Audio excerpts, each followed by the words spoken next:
Dans les rues de la capitale, Mégane Gorbani et ses collègues partent à l'assaut des industriels de l'agroalimentaire. Alors, on va se mettre par là, non? On va installer les affiches.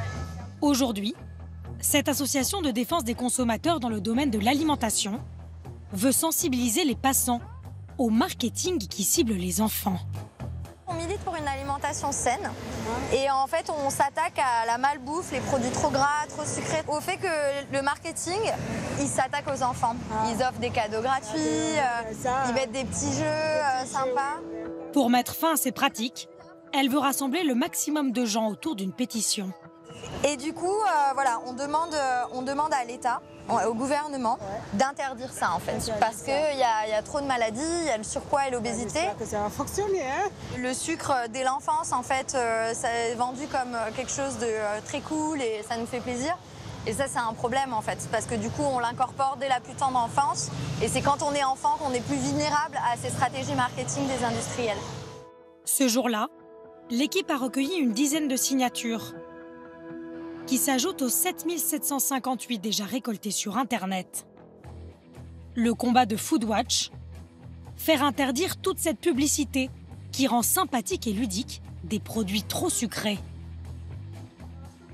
Comme sur les emballages de ces biscuits, céréales ou bonbons.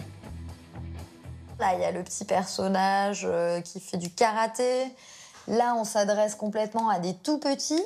Et puis, on a une gourde magique qui est offerte, donc ça nous donne envie. Le petit nounours, et en même temps, lui-même est un personnage enfantin. Et puis, là, ce qui est intéressant, c'est que le produit lui-même, le biscuit lui-même, devient l'univers enfantin.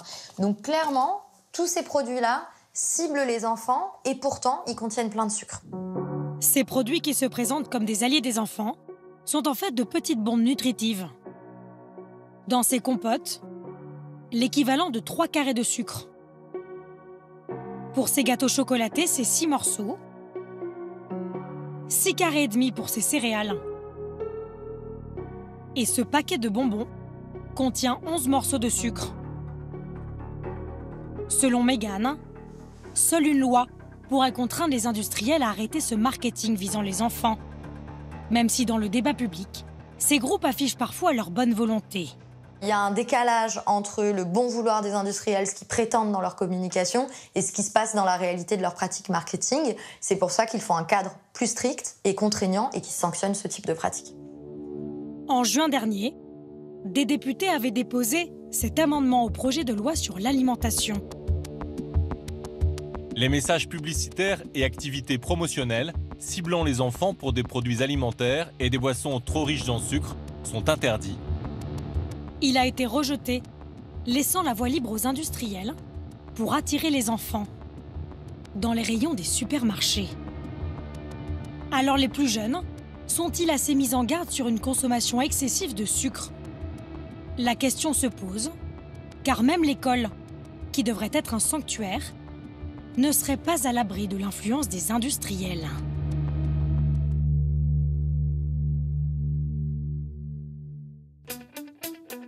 Dans cet établissement parisien, c'est aujourd'hui le lancement d'un événement festif que connaissent tous les enfants, la Semaine du goût. Comme chaque année à l'automne, des millions d'écoliers vont découvrir les saveurs à travers des ateliers. Bonjour les enfants. Les plus chanceux d'entre eux reçoivent même de grands chefs dans leur classe. On va vous mettre une toque, qu'est-ce que vous en pensez? Comme ici Christian Lesquer, 3 étoiles au guide Michelin. Ça vous va bien? Je suis là pour vous expliquer combien de saveurs il y a? 4. 4 plus, ils ont découvert une 5e. Les enfants vont déguster plusieurs produits pour réveiller leurs papilles.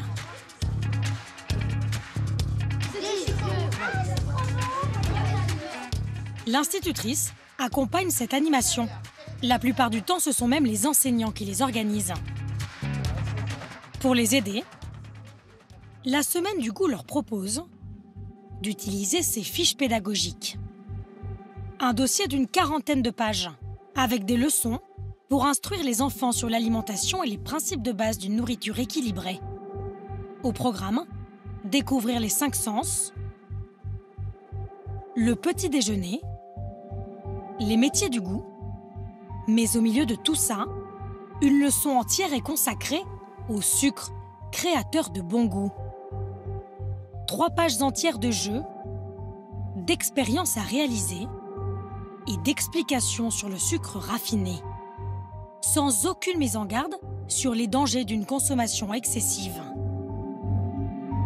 Nous avons demandé à Sophie Gerstenhaber, la directrice de la Semaine du goût qui nous a rejoints dans cette école, pourquoi ce produit si controversé sur le plan de la santé des enfants était ainsi mis en avant.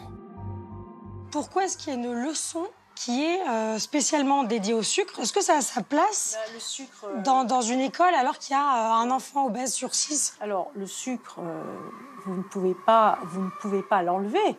La preuve en est sur le tableau.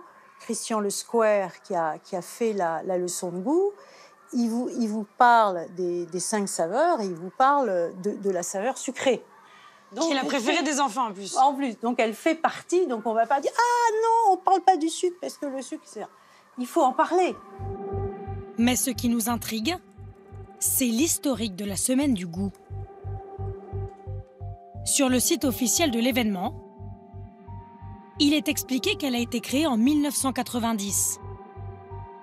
Le fondateur s'appelait la Collectif du sucre, aujourd'hui baptisé le CEDUS, pour Centre d'études et de documentation du sucre.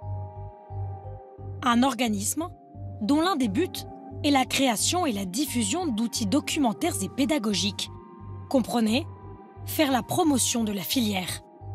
Après avoir été critiqué pour ce lien avec le CEDUS, la Semaine du goût a pris ses distances. C'est écrit noir sur blanc dans le dossier de presse. Et Sophie Gerstenhaber nous le confirme. Ils ne sont mais nullement à la manœuvre. Justement, nous avons d'ailleurs bien écrit qu'ils s'étaient complètement retirés.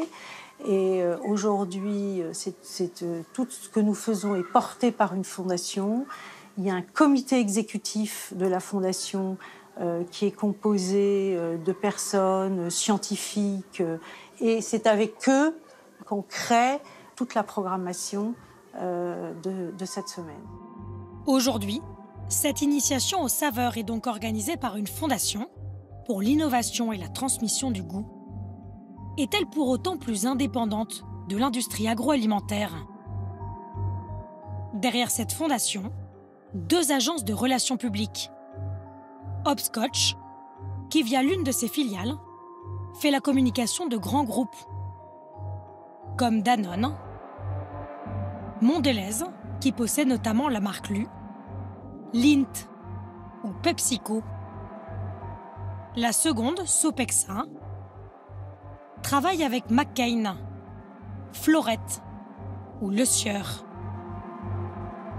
Et au sein du comité exécutif, le spécialiste de la nutrition, c'est le professeur Jean-Michel Le Cerf. Pour en savoir plus sur lui, nous sommes allés voir un autre médecin. Comment est-ce que je dois vous appeler? Bonjour. Un lanceur d'alerte. On va appeler ça un démanipulateur, plutôt. Ce généraliste est connu pour dénoncer le lobbying dans le domaine de la santé, sur son blog et dans une émission de radio. Bon, bien évidemment, je ne me permets pas de médire d'un confrère tout à fait prestigieux et compétent, mais je dirais que la spécialité du docteur Le Cerf, c'est la nutrition dans le sens de sa présence au sein des groupes scientifiques des principaux lobbies agroalimentaires. Jean-Michel Le Cerf a notamment été président du comité scientifique de la FICT, l'interprofessionnelle de la charcuterie, et membre du comité scientifique du CNIEL, celle du lait. On a confié l'éducation des enfants, la semaine du goût, à des gens spécialisés dans le lobby. À partir du moment où on laisse des lobbies faire l'éducation, on fait des économies à court terme, mais ça va se payer très cher après en termes de santé publique, d'obésité infantile et de maladies liées à l'abus de sucre. Contacté, Jean-Michel Le Cerf affirme que ses anciennes fonctions ne remettent pas en cause l'indépendance de son travail scientifique au sein de la Semaine du goût.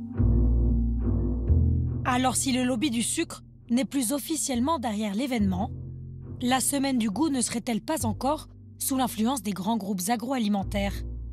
Nos questions finissent par agacer Sophie Gerstenhaber. Elle nous rend notre micro. Parce qu'il y a eu un moment. Est-ce que finalement le fait de s'être dissocié de ce CEDUS, c'est pas une question d'image, parce que quand on regarde juste derrière ce qu'est la fondation, est-ce que les choses ont vraiment changé? Mais bien sûr, mais venez à nos réunions. Qu'est-ce qui est différent alors dans ce qu'on apprend aux enfants? Qu'est-ce qui est si différent? Industriel. Et c'était le cas avant? Non, ça n'a Alors jamais été le cas. qu'est-ce qui a changé alors parce que vous me dites que ça a changé par rapport à il y a 10 ans. Qu'est-ce qui a changé? Dans cette semaine du goût. Aujourd'hui, il y a une fondation, il y a un comité exécutif. La fondation, elle est abritée par une fondation Agir contre l'exclusion. Tout ce que nous faisons est vérifié, les comptes sont vérifiés. Alors pourquoi est-ce qu'il y a encore des séquences entières sur le sucre? C'est ça la question. Le sucre, il doit y avoir une séquence sur l'acide, il doit y avoir une séquence. Mais il n'y a pas ça dans le kit pédagogique. Mais on va le faire. Et alors, il y a une séance sur vous tous vous les engagez à le produits. faire Mais alors? bien sûr. La semaine du goût s'adresse chaque année à des millions d'écoliers. Alors reste une question. Ne devrait-elle pas être organisée par une structure totalement indépendante, sans aucun lien avec l'industrie agroalimentaire ?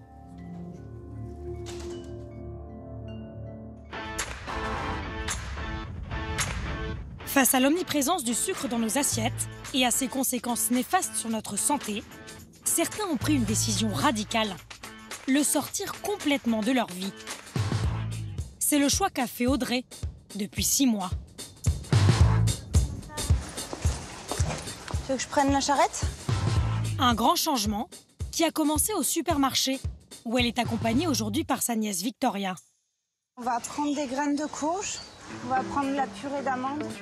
Sur sa liste, aucune préparation toute faite. Ah, je les ai. Car Audrey cuisine 100% maison. C'est le seul moyen d'éviter le sucre raffiné. Voilà les flocons d'avoine. Alors du coup, pour faire le muesli le matin, on a les flocons d'avoine, les amandes. Vous préparez vous-même votre muesli? Ah oui, ça toujours, parce que si on prend des mueslis tout préparés, c'est beaucoup de sucre. Avant, pour le petit déjeuner, on pouvait acheter ce genre de choses. Si vous regardez... Donc pour 45 grammes, dont sucre, on est presque à 11 grammes. Donc si vous multipliez en morceaux de sucre, c'est quand même énorme pour démarrer un petit déjeuner. Alors pour éviter tout ce sucre ajouté dans les produits industriels, Audrey doit sans cesse déchiffrer les étiquettes. Pas si facile. Donc là, si vous prenez par exemple du jambon, tout ce qu'il y a de plus simple, normalement pas aromatisé, rien du tout, vous pouvez regarder dans la liste des ingrédients. On est face au mot dextrose de maïs, donc qui signifie du sucre. Dès que les mots vont se terminer en général par ose, O-S-E, c'est du sucre. Vous êtes devenue une traqueuse. Ah, une traqueuse. Une bonne paire de lunettes surtout. C'est bon, on a tout. Allez, viens. Audrey pratique la médecine douce. Elle est chiropracteur. Elle s'est toujours intéressée à l'alimentation et ses effets sur notre santé. En avril dernier, elle lit ce livre de conseils nutritionnels. C'est le déclic. Je suis arrivée à la page 213, sucre. Et là, j'ai lu, en France, cela représente environ 30 kilos de sucre par an et par personne. Moi, je me suis dit, non, toi, tu ne consommes pas du tout 30 kilos de sucre par an. Et puis, finalement, il explique après où on trouve ces sources de sucre et qui, mis bout à bout, représentent quand même une source de sucre qui est considérable. Donc, après, on se dit, que puis-je faire pour remédier à ça? Du jour au lendemain, comme un certain nombre de Français, Audrey décide de ne plus manger un seul gramme de sucre raffiné. En effet, il n'est pas du tout indispensable dans le cadre d'une alimentation équilibrée. Pour elle, fini les biscuits et céréales industrielles. Mais elle ne se prive pas pour autant des plaisirs sucrés. C'est même une excellente pâtissière. Aujourd'hui, avec ses neveux, elle cuisine un entremets à la mangue. Alors, tiens, hop, je te fais passer les dates. Sans aucune trace de poudre blanche. Car il existe des alternatives au sucre raffiné, comme le sirop d'agave, le sucre de coco ou encore la stevia. Audrey, elle, a ses propres petites astuces. Ce qui va donner le goût sucré, il y a la date qu'on a mis dans la couche inférieure. le goût sucré de la mangue dans la couche intermédiaire et cette cuillère à soupe là de miel d'acacia qui sera dans la 3e couche du gâteau. Ouais. Je laisse couler un peu là. Une fois terminé, le gâteau semble aussi appétissant que n'importe quelle autre pâtisserie. Et ce ne sont pas Arthur ou Victoria qui diront le contraire. Après les étiquettes déchiffrées, les astuces trouvées, Audrey l'assure, manger sans sucre n'a rien de compliqué. Et selon elle, il n'y aurait que des effets positifs sur sa santé. Plus de fringales, plus d'hypoglycémie, plus de coups de barre et du coup une humeur constante et un dynamisme constant pour la journée. Ça, c'est vraiment chez 100% des personnes qui ont sauté le pas à manger de cette façon. Ça, c'est sûr. Vous regrettez pas? Oh là, mais absolument pas. En plus de se sentir plus en forme, en retirant uniquement ce sucre raffiné de son alimentation, Audrey a perdu 6 kilos en quelques mois.